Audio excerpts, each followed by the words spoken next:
Assalamualaikum warahmatullahi wabarakatuh. Waalaikumsalam warahmatullahi wabarakatuh. Sahabat Al-Hikmah Nurul Fahmi yang dirahmati Allah, semoga senantiasa dalam lindungan Allah. Amin. Alhamdulillah kita masih diberi kesempatan ngopi nih, yang mana pada intinya ngaji pikir, olah ilmu. Mantep nah.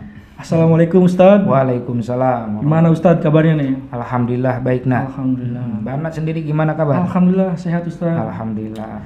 Ngomong-ngomong puasa nih Ustadz. Ya.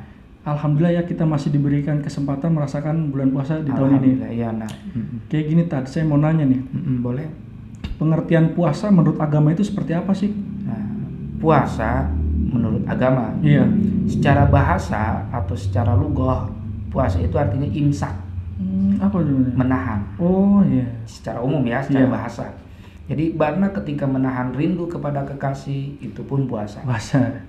Barna menahan emosi biar nggak marah-marah itu pun puasa. Menahan kencing itu pun puasa Puasa juga. secara bahasa. Puasa ya. Tapi menurut syariat agama ada satu definisi yang mengatakan puasa itu adalah imsaku anil muftiri ala wajhi maksusotin. Artinya menahan diri kita dari hal yang membatalkan puasa. Oh iya. Jadi Barna kalau pengen puasa harus tahu apa yang membatalkan puasa. Iya. Kira-kira udah tahu belum nak?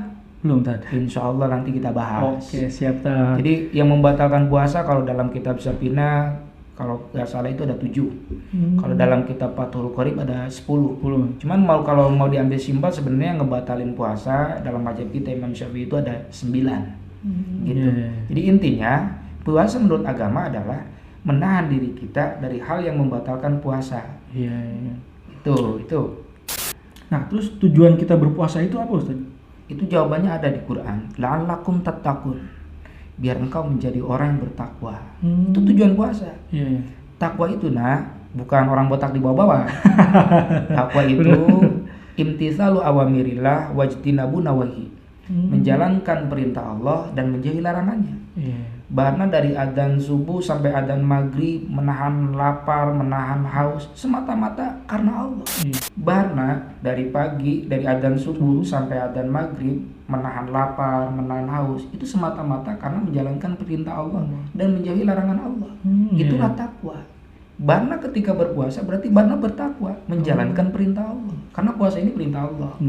Itulah tujuan puasa, biar kita menjadi orang yang bertakwa.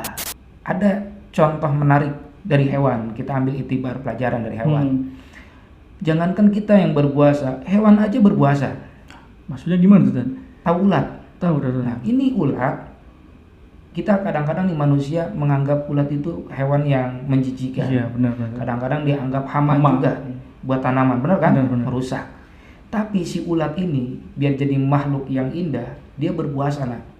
Jadi kepompong. Iya. Ada yang 14 hari, 16 hari atau sebulan.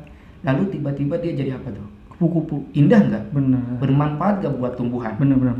Disukai nggak oleh kita kalau Iya. jadi kupu-kupu? Sukai. Iya. Nah begitu juga mungkin kita nih sebelum puasa ini seperti ular. Hama di masyarakat. Benar. Karena ya banyaknya kacauan di masyarakat ya atas perbuatan kita. Benar. Atau bebanlah kita nih, beban keluarga. Dan keluarga ya. Gitu. Lalu kita nih masuk bulan suci Ramadan. Kita berpuasa, menjalankan ibadah di bulan suci Ramadan ini. Yang mudah-mudahan nanti kita menjadi makhluk yang indah ketika lebaran nanti. Seperti kupu-kupu. Iya. Maksudnya adalah khairun nas anfa'uhum linnas. Menjadi manusia yang bermanfaat bagi manusia yang lainnya. Yang tadinya kita jadi hama, perusak, beban, tapi setelah puasa kita menjadi makhluk yang bermanfaat. Benar. Itu. Bahkan kita ambil contoh lagi ular. Iya. Ular berpuasa nak.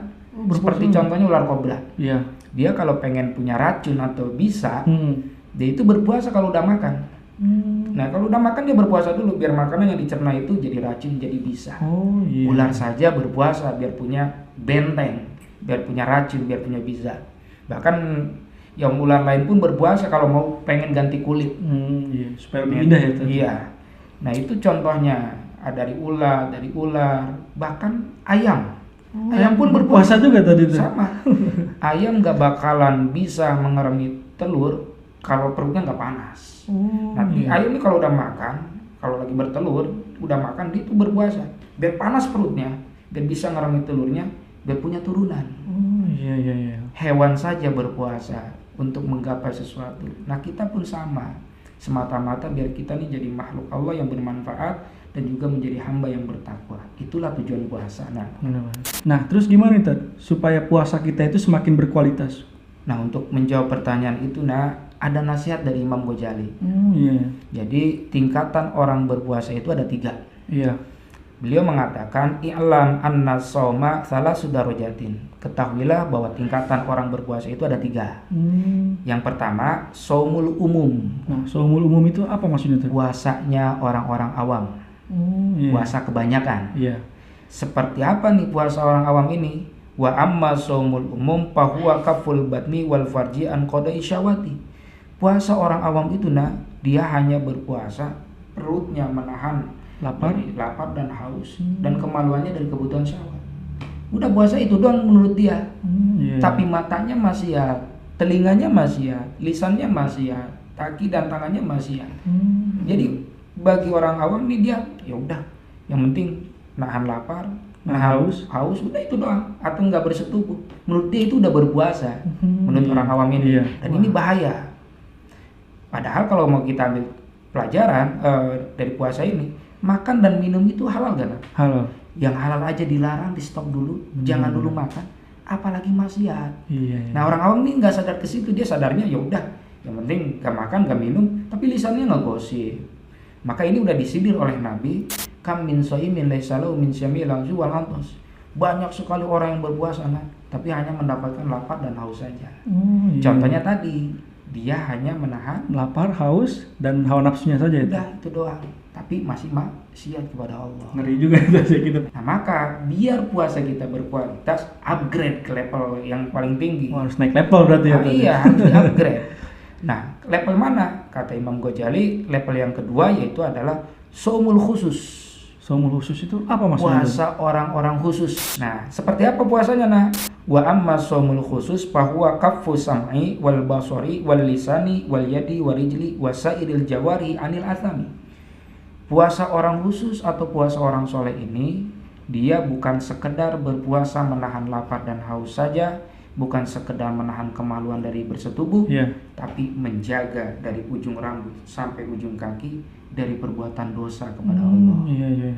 Ini yang puasa tingkatan kedua ini puasa yang hebat. Wajib berarti kita upgrade. Upgrade di sini, karena dia sadar makan dan minum saja yang halal dilarang, apalagi maksiat. Benar.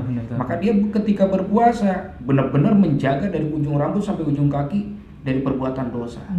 Matanya dipuasain, daripada di telinganya dipuasain, lisannya dipuasain, kaki dan tangannya juga berpuasa. Dari apa? Dari hal yang dilarang oleh Allah Subhanahu wa taala.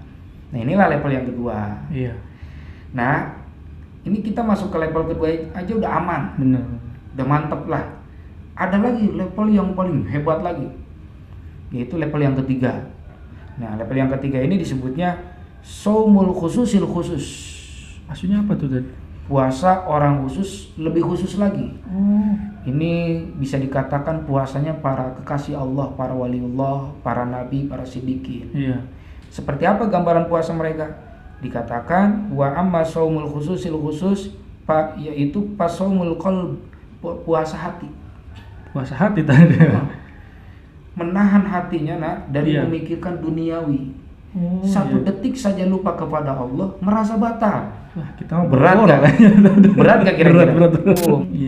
Kenapa? Satu detik lupa kepada Allah, merasa batal. Puasa ya. Lah kita mau puasa dari pas azan subuh aja udah inget ke maghrib. Bener. Udah mikirin azan maghrib. Iya. Udah mau kapan mau buka sama apa, kolak, pikirannya udah. Bahkan kita sekarang aja udah mikirin lebaran mau kemana. Itu buat baju lebaran. Dan ini sulit. Tapi tetap kita harus berusaha. Ya mudah-mudahan masuklah kepada level yang ketiga ini. Menjaga hati kita dari memikirkan dunia. Jadi setiap detik kita ini harus ingat kepada Allah. Terus Allah. Itulah puasanya khususil khusus. Nah itu. Jadi biar kita puasanya berkualitas, pertama upgrade dulu. Kalau misalkan tingkatan kita ada di puasa umum yang hanya sadarnya kita ini puasa menahan lapar dan haus, ya upgrade ke level kedua. yaitu bukan sekedar menahan lapar tapi menjaga anggota tubuh kita dari perbuatan Maksiat, dosa ya. atau maksiat. Benar-benar kan. Nah, habis itu nanti kita upgrade lagi. Tiap tahun bertemu puasa, upgrade lagi. Sampai kita ada di tingkatan paling tinggi, yaitu puasanya khusus. Puasa khusus lebih khusus lagi, yaitu puasa hati kita. Iya, benar. Dari mengingat duniawi, fokus hanya kepada Allah saja. Benar-benar kan. Itu mudah-mudahan puasa kita berkualitas. Benar, amin. Nah, sekarang ada gak nih Tad, perbuatan atau hal-hal yang melebur pahala berpuasa kita? Ada. Nabi mengatakan khamsatu asya'a tahbutus shaum. 5 hal yang melebur pahala puasa. Apa aja tuh Tad? Nah, jadi mungkin menurut fikih Iya. puasanya mungkin sah, tidak batal, Iya, tapi iya. pahalanya dilebur. Wah, Rugi nggak? rugi tuh Tad. Iya. Kita puasa cuma nahan lapar dan itu doang berarti itu ya. seperti tadi Nabi katakan, Iya. jadi banyak orang berpuasa tapi hanya mendapatkan lapar dan haus. haus saja. Nah, ini kalau kita lagi puasa, hindari 5 hal ini nih. Ini apa aja bisa tuh? melebur pahala puasa. Yang pertama, al-kadzib, yaitu berbohong. Oh, Puasa-puasa tapi lisannya bohong. bohong tapi nanya. Iya, padahal di luar puasa bohong aja udah dilarang. Benar Tad. Apalagi kalau berbohongnya di bulan puasa, pahala puasa kita dilebur. Itu yang pertama. Yang kedua, al-ghibah, ngegosip. Ngomongin orang. Nah, ngomongin orang itu begini, nah. Kalau fakta itu ngomongin, kalau nggak fakta itu fitnah. Oh iya. Ghibah itu seperti apa sih? Mengatakan yang fakta, ya, tetapi orang tersebut itu menjadi tersinggung atau membongkar aib orang lain. Iya. Itu bahaya. Dan kalau ngegosip di bulan suci Ramadan, ayo ngebuburit sih ngebuburit, bukber sih bukber, tapi ngomongin orang. Iya. Nah, itu melebur pahala puasa. Melebur pahala puasa itu. Ya, gibah, ngegosip dah. Yang ketiga, namimah, adu domba. Adu domba. Manas-manasin berarti Iya, itu. provokator. Iya. Kalau masih dilakukan di bulan suci Ramadan, pahala puasa kita dilebur. Jangan ngadu domba. Ngadu domba beneran pun nggak boleh, nah. Apalagi ya, istilahnya ngadu manusia pun gini, juga boleh. Yang keempat yaitu adalah yaminul ghamus, sumpah palsu. Bohong juga Kalau berarti itu. iya, Benar. ingkar janji, Ingkar janji berarti. sumpah palsu. Atau misalkan barang jualan online baju, wah wallahi demi Allah, dikit-dikit wallahi padahal bohong tuh, hoak dan sebagainya. Sumpah palsu di bulan suci Ramadan ketika puasa lebur pahala juga itu. Yang kelima apa nih Tad? ya, wanajru bisyahwatin, melihat dengan syahwat. Nah, ini walaupun istri halal gak? Halal. Tapi ketika kalau dipandang sampai membangkitkan syahwat, posisi kita lagi puasa itu dilebur. Gak boleh juga berarti. Nggak itu. boleh Melakukan. nanti kalau udah ada maghrib boleh. Nah, kalau sebelum itu jangan. Benar, Istri benar. aja dilarang, kita sampai membangkitkan syahwat. Karena itu apa? Bisa melebur pahala puasa. Oh iya. Apalagi melihat bukan istri kita. Udah bahaya itu. Gitu. Benar-benar. Dan jangankan apapun yang kamu pandang ketika membangkitkan syahwat itu melebur pahala. Contoh Barna lihat ayam telanjang, seksi bener tuh. Contohnya. Contohnya. Tad. Walaupun dilihat ya itu ayam, tetap kalau sampai membangkitkan syahwat melebur pahala itu. Nah, itulah 5 hal yang harus kita hindari, nah. Jadi kesimpulannya dari 5 itu, nah, ini 4 dari lisan semua. Iya. Pertama ngebohong, ngegosip, ngadu domba, sumpah palsu. Dari apa tuh? Lisan. Dari lisan saja bisa melebur pahala puasa. Benar-benar. Terus yang kelima apa? Mata. Melihat dengan Dengan syahwat syahwat, kan iya. bisa melebur pahala puasa. Maka di bulan suci Ramadan ini lisan kita ini harus banyak diarahkan kepada hal yang positif. Iya benar. Banyak tadarus, baca Quran. Benar-benar. Matanya juga sama, kita arahkan dengan banyak melihat Al-Quran. Jangan ngeliatin cewek goyang-goyang. Nah, gitu. Bisa sama aja meleburkan Iya, pahala ya tadi. Itulah Alhamdulillah. 5 hal yang melebur pahala puasa. Ya, mudah-mudahan puasa kita diterima oleh Allah Subhanahu Amin, wa amin, taala. amin. Kekurangan-kekurangannya mudah-mudahan diampuni oleh Allah Subhanahu wa taala. Amin.